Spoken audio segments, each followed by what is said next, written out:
rolling. You got the banner rolling. And here we are, ladies and gentlemen. It's Just Noise. Thank you for joining us, ladies and gentlemen. We appreciate all the love and support. We got Doc and Breezy, special guest Big H, fellas down in Houston, Texas. And today we're bringing you an episode of Just Noise. Don't forget to check us out every Friday night. It's on Anchor FM, Spotify, Google, and Apple Podcasts, iTunes, wherever you can get your podcast. And we just want to bring you this edition tonight. We're going to talk about the snares of the rookies entering the NFL. Hey, rookie, pay attention. So I want to drop this microphone off right now to Big H. Give us some insight. Hey, everybody. How y'all doing this evening? This is a topic that I wanted to kind of really get touched on. It's something that needs to be said for the rookies making the transition from college to the NFL. I know there's programs, scenarios, type of things implemented for these guys when they come in to rookie camp. It's like something similar to the military. Once you first come in, you talk to your what you call your leadership, and once they break it down and tell you the do's and don'ts, where you can go, where you can't go, and people who involved with and things of that nature. But I think it should be more can be implemented for them for that reason. I.e., prime example, Houston. Houston is a city that's like Vegas. It doesn't sleep. It's always something going on here in Houston. And if you're a young man coming into the NFL, and if you're coming from a low poverty environment, not used to having that type of residual income coming in, you can lose yourself real quick under the wrong influence and get yourself in trouble. So with that being said, I know that it should be other things that can be done. One of the things I would like for NFL to do is get with people in the city, people that are already there established. You can give it anybody in the city that can help come in and talk to them, almost like a scared straight type of environment, to let them know, say, man, you only got one time to mess up, and this can really be your life. You don't work too hard to get to this point. Don't go and mess it up in one night. And I know this is preached through college, but once you get here, and like I said, you get that residual income coming in, you done signed this major contract. You done signed a contract for $50 million. A signing bonus guaranteed of $5.5 million. $5.5 million is coming to your bank account right then and there. ACH. That means you can go, yes. And if you don't know how to handle that, and you young and single, on top of that, you can get yourself in trouble. Yes, real quick. That's real quick. And I just thinking of some of the examples we've had in recent history, that could be a very touchy subject. But the fact of the matter is a lot of these, young men, they come from some rough situations. And like you were saying, you wake up one morning and you got $5-6 million in your bank account, and you're young and you're single. There's a lot of snares out there for you. Definitely. Yeah. A lot of traps. A lot of traps, I would say. And that's what I was about to say.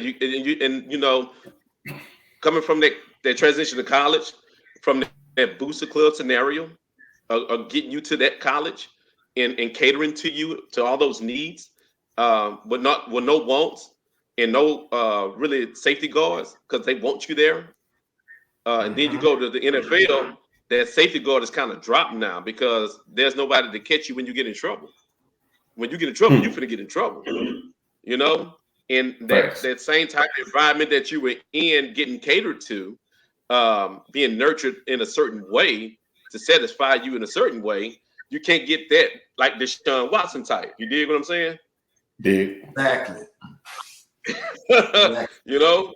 And when you get exposed, when you get in trouble, get exposed, now you like what I'm supposed to do, or how do I supposed to do it? Because now that person shook your head and said, "Welcome to the Houston Texans. Welcome to Oakland of the Raiders." All right, I mess up on the Chargers every time we try to pick the game. I still say and with the Colts, I still say Baltimore. It's just by nature, it's habit. Yeah. But I totally understand what you're saying. Coming to the NFL, you're still basically a child. Even though you're 21, you're still a child. Yes, you're legal to drink, and we know how it was. Turning 21 and getting your first sip of alcohol. Right. With that first sip of alcohol, or should I say, drinks later, let's throw the money in the equation. But Marcus, Go ahead. You know, I'm gonna say this. I don't want to. That's giving them too much because in college they was already doing wrong. First of all, that's what I said. That's it. Exactly. Booster good. That's a booster I club get it. safeguard. You dig what I'm saying? So they were already doing that part. But the thing of it is, they had a safety net. So when they did do all of that, what you were just mentioning, they had somebody to catch them, so they didn't fall too bad. But now you come into the field and you fall like that because you done partying, you drinking, you got that money, and like I said, just like your team, that young man that had that accident, that was one of the biggest things they was afraid of. Having a team in Vegas was for that reason. Those players were losing. And also another thing was dealing with the gambling. And see that was, but Vegas is one of those cities, as you mentioned, that it just never sleeps. But when you're young, you're 21, 22, coming into the NFL, you're being pulled in so many different directions. From your family, they need this. Then you got these friends you ain't seen in forever. I need 50,000 to start this business, and that's a quick way to go broke.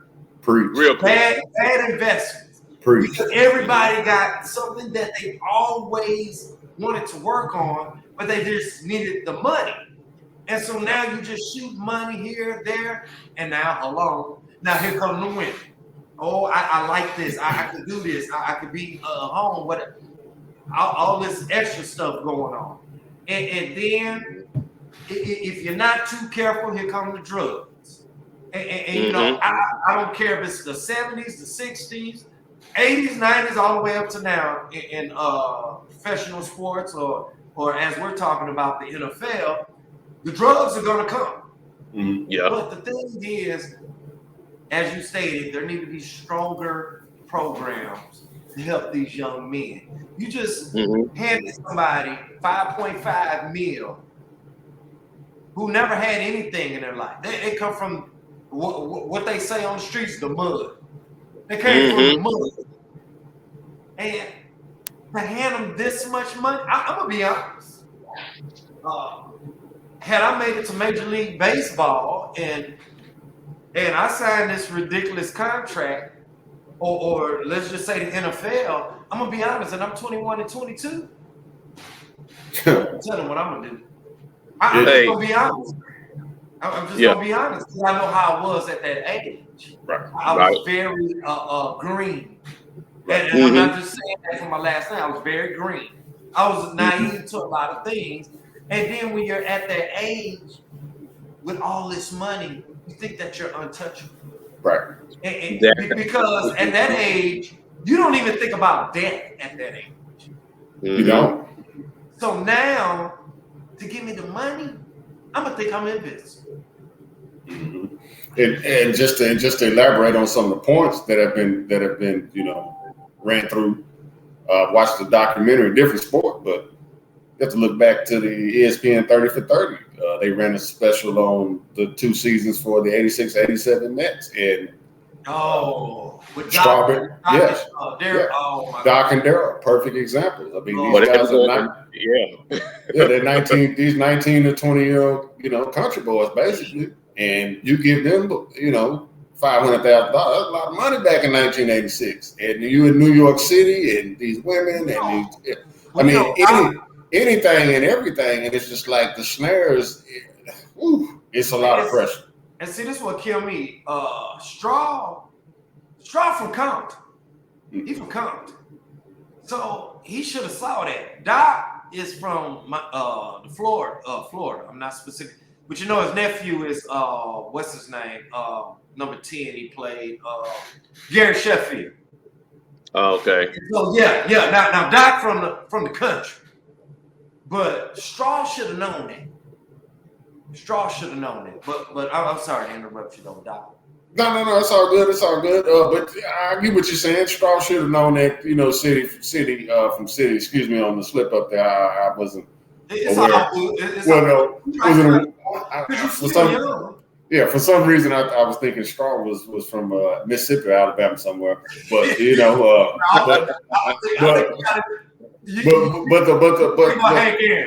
it.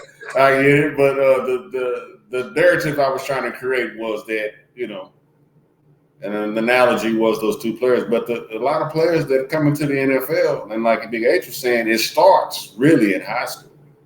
Mm-hmm. That's where it really starts. You're the best in your Mm-hmm. state, and you got a 65 on the quiz, and the state championship is next Saturday. And the English teacher tells the coach he's ineligible. And the coach goes sees the English teacher that next Tuesday, he needs a retest. He needs a retest. Coach walks out the office. He goes to the super. He goes to the boosters. Such and such means such and such a room too. Won't give such and such this retest. They put pressure on him. All of a sudden, start running back has a retest, and all of a sudden he makes an 85 on the test he just failed 5 days ago. So 55 go to 85. Right. So it starts there. It starts there, and just the point I'm trying to bring up is it teaches them. Well, I got away with it in high school, and then you go to college, and you're hungry, and you're breaking a car, and you're still a stereo, or you're still a Bluetooth player, and or some crab legs. Yeah, or some crab legs. Or some crab legs. Right. And the rivalry game is next week. You're at Michigan or USC or Texas, and you got to beat A&M or Oklahoma, and you probably should be in somebody's county jail. But the boosters in college football, don't get it twisted. It's even worse than college football because it's big bucks. So if you're in trouble and you're in a town like Baton Rouge or College Station or even Los Angeles, and that coach, makes that call to that, hey, this never happened. Well, then it never happened. And we need to make this go away. Well, yeah, we need to make this go away. And, we'll deal with it after the season just to keep them on the field. And that's where it starts. So the question is what can the NFL do to protect their investments? Because at the end of the day, they're investments. Exactly. Yep. And that's why. Me and Big H, we had talked about this off air about a former Jack Yates alum, Dexter Madison. Remember that conversation? We talked about off air about him falling through the cracks. This man wasn't able to read, but that 55 turned to an 85. Then he went to correct me. He either went where Coach Clemens went to Langston, but I want to say it was Ohio State. I think he went to Ohio State, Dexter. This man still can't read. How does he get through college? Now he's in the NFL. And Dexter Madison had a cocaine problem. Mm-hmm. Oh yeah. That's how he got exposed behind them drugs. And then we got on TV with Washington, and then they skipped me through school, and I went to Jack Yates High School. I'm like, oh, come on, dog, don't put us out there. Hey, that's the greatest. I will say this, not to cut you off. That is the greatest high school I've ever witnessed.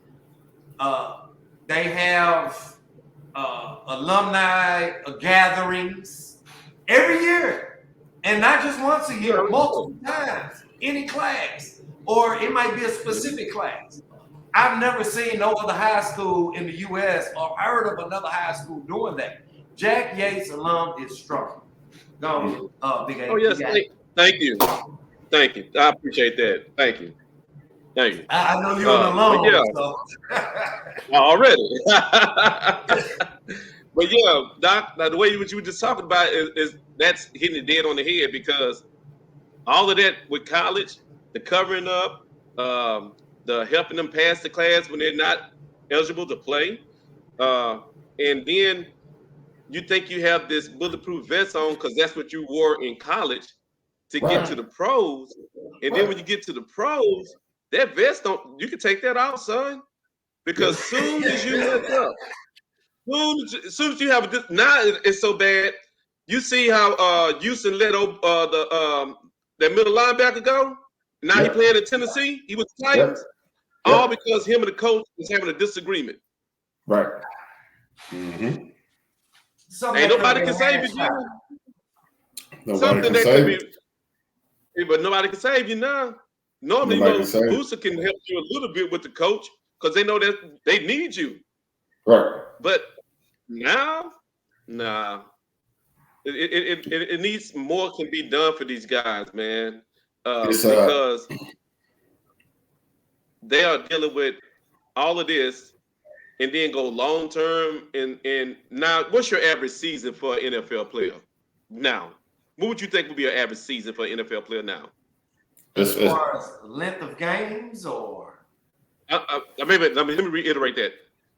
Average career for NFL player now. oh, 3 years. I say 6. 6. 10 is max. 10 is max.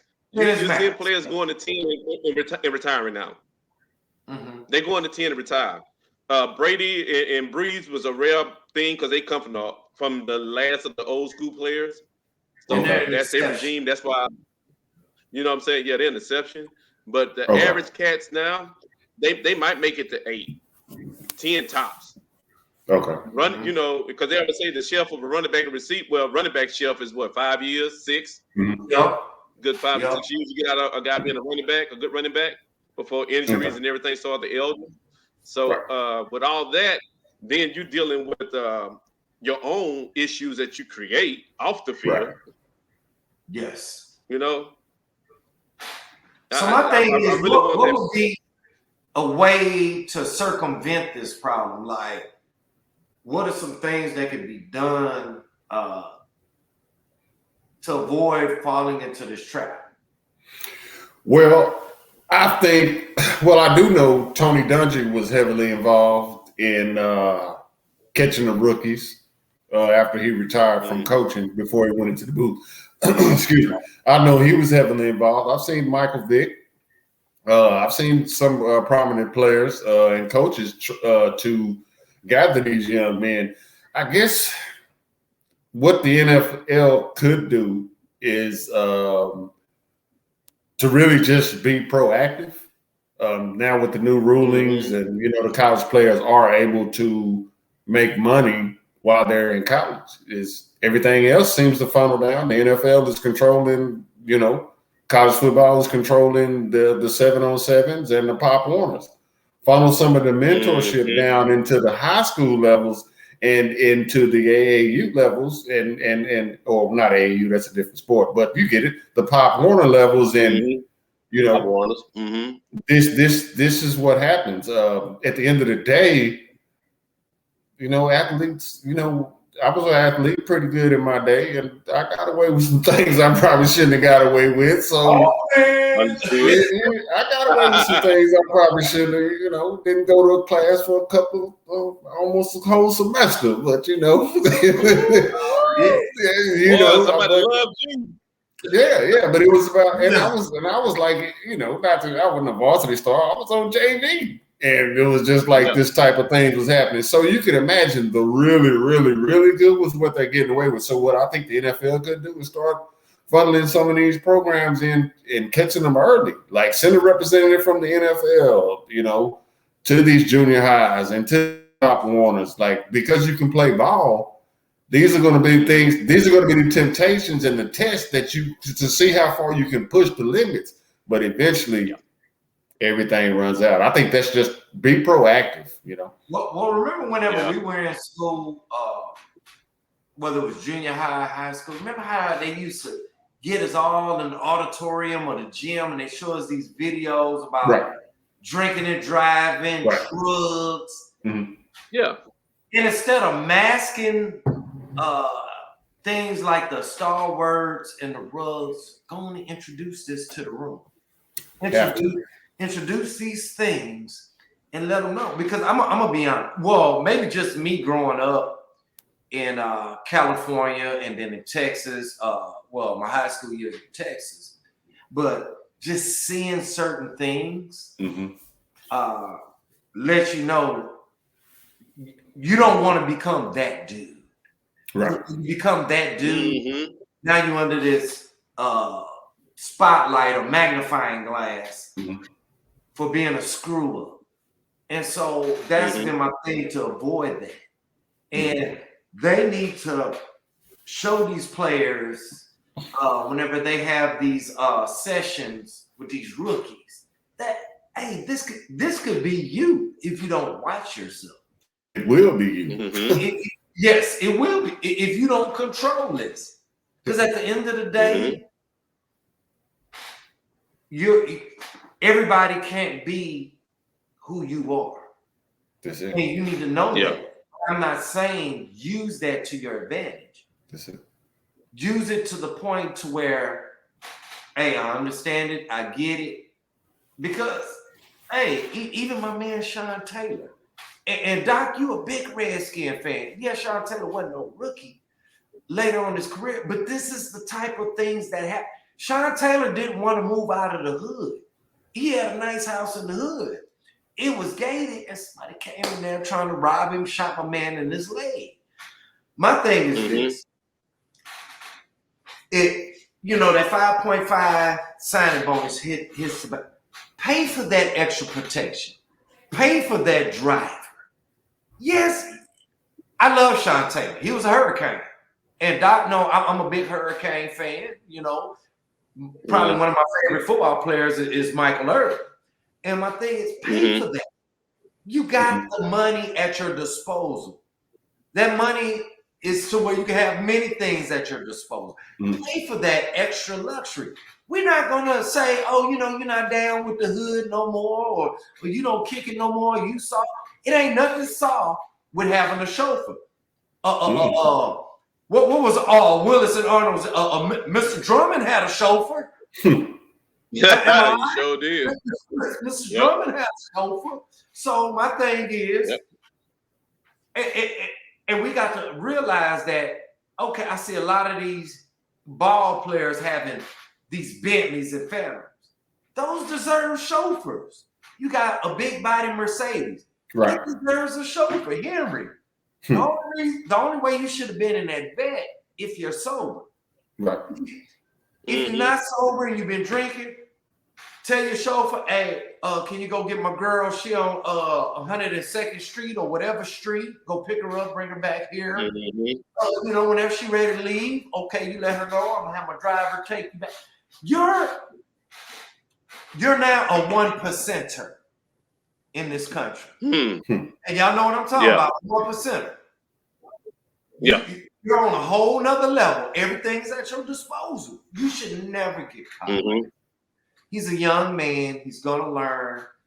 I do think if he has a good defense attorney, he'll get off. But don't lose sight. I know he got to relive the tragic of killing someone because it's very detrimental. But don't lose the focus of who you are. That's right. Keep grinding, keep pushing. Then when you come back to the NFL, don't make that same mistake twice. Don't make it twice. Big H, what about come back to the NFL? Oh yeah, because Goodell waiting on him. He gonna leave at the minimum. He gonna get 8 games. Right. What you think about it, Big H? What do you think as far as what the NFL can do to be proactive in curtailing some of these situations? Like I was saying earlier, have somebody from the city that they come into, key figure in the city, urban wise, maybe, come in and speak. Prime example, people might not like to hear, but here in Houston, hey, who's the man here in Houston, H-Town? Rap a lot, right? Exactly. Jay Prince. So Jay Prince, of all people, he know the city, right? And hey guys, look, in and out, this, that, and the other. Yeah, this is what you want to do. This you shouldn't do, because people like that, they'll listen to. It's people that they don't know because they still young, they still street, and they still, nobody can tell me that invincible, right? Right. Nobody can tell me that type of attitude. So they need to be set down. So you need to really listen to this. You need to understand, yes, we're doing 2-a-days. Yeah, we might be doing 3-a-days. But while we're here in this camp and while this training is going on, and when the season starts and when the off season, these are the things you need to worry about. Because off season is the most dangerous thing to a player. Because he got nothing to do. Preach. He got nothing but time and money and idle hands. Dangerous combination. And like they say, idle idle hands and money is the fool's workshop. You can do a lot.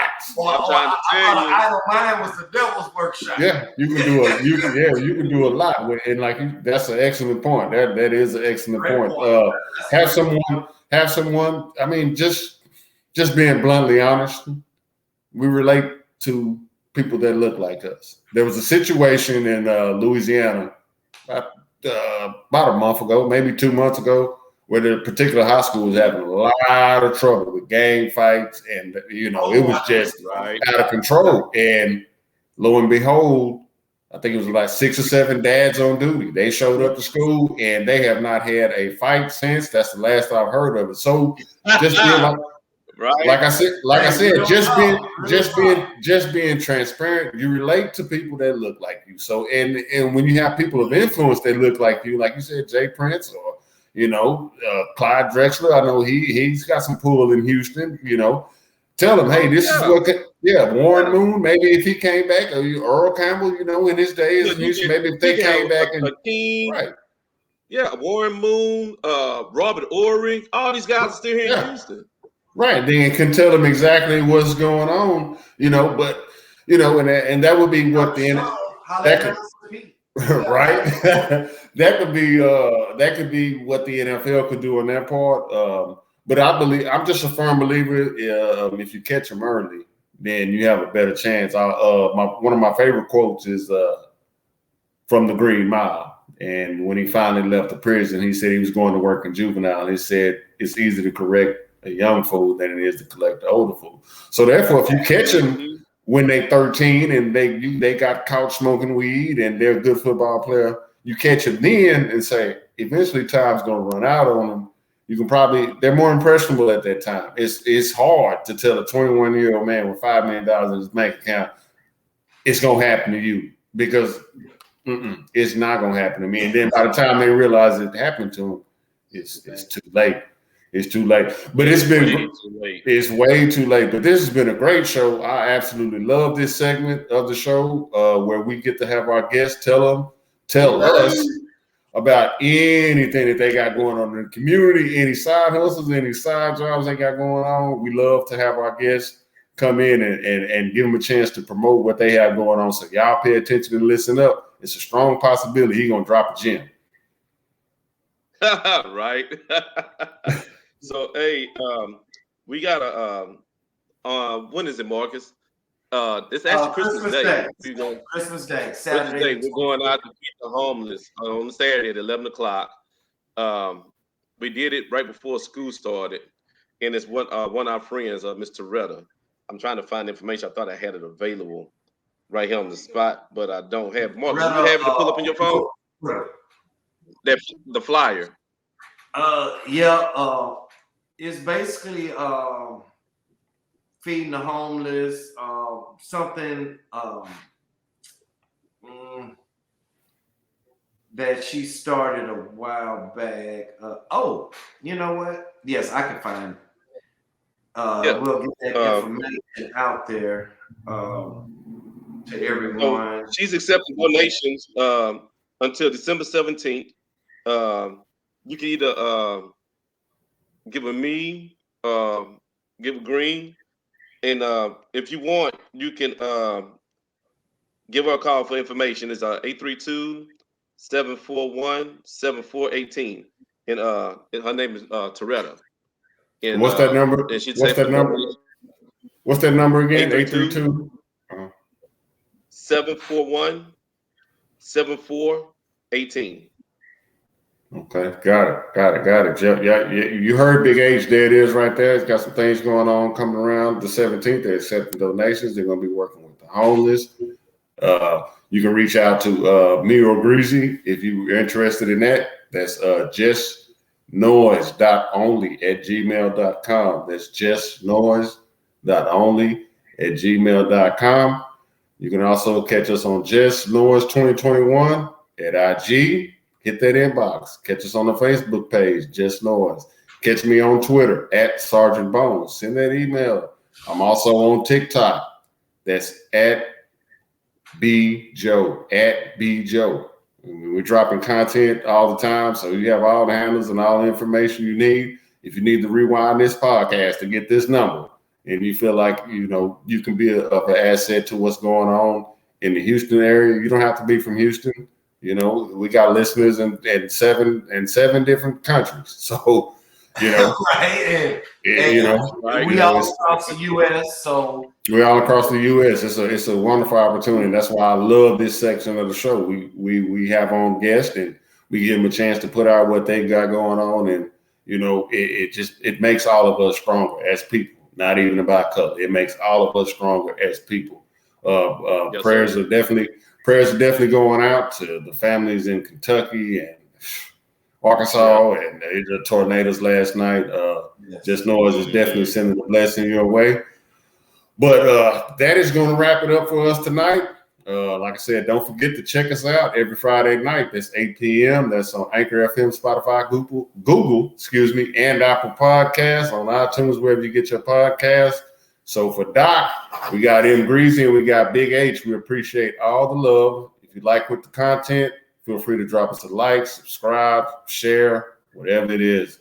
Happy holidays to you all. Just Noise. one love.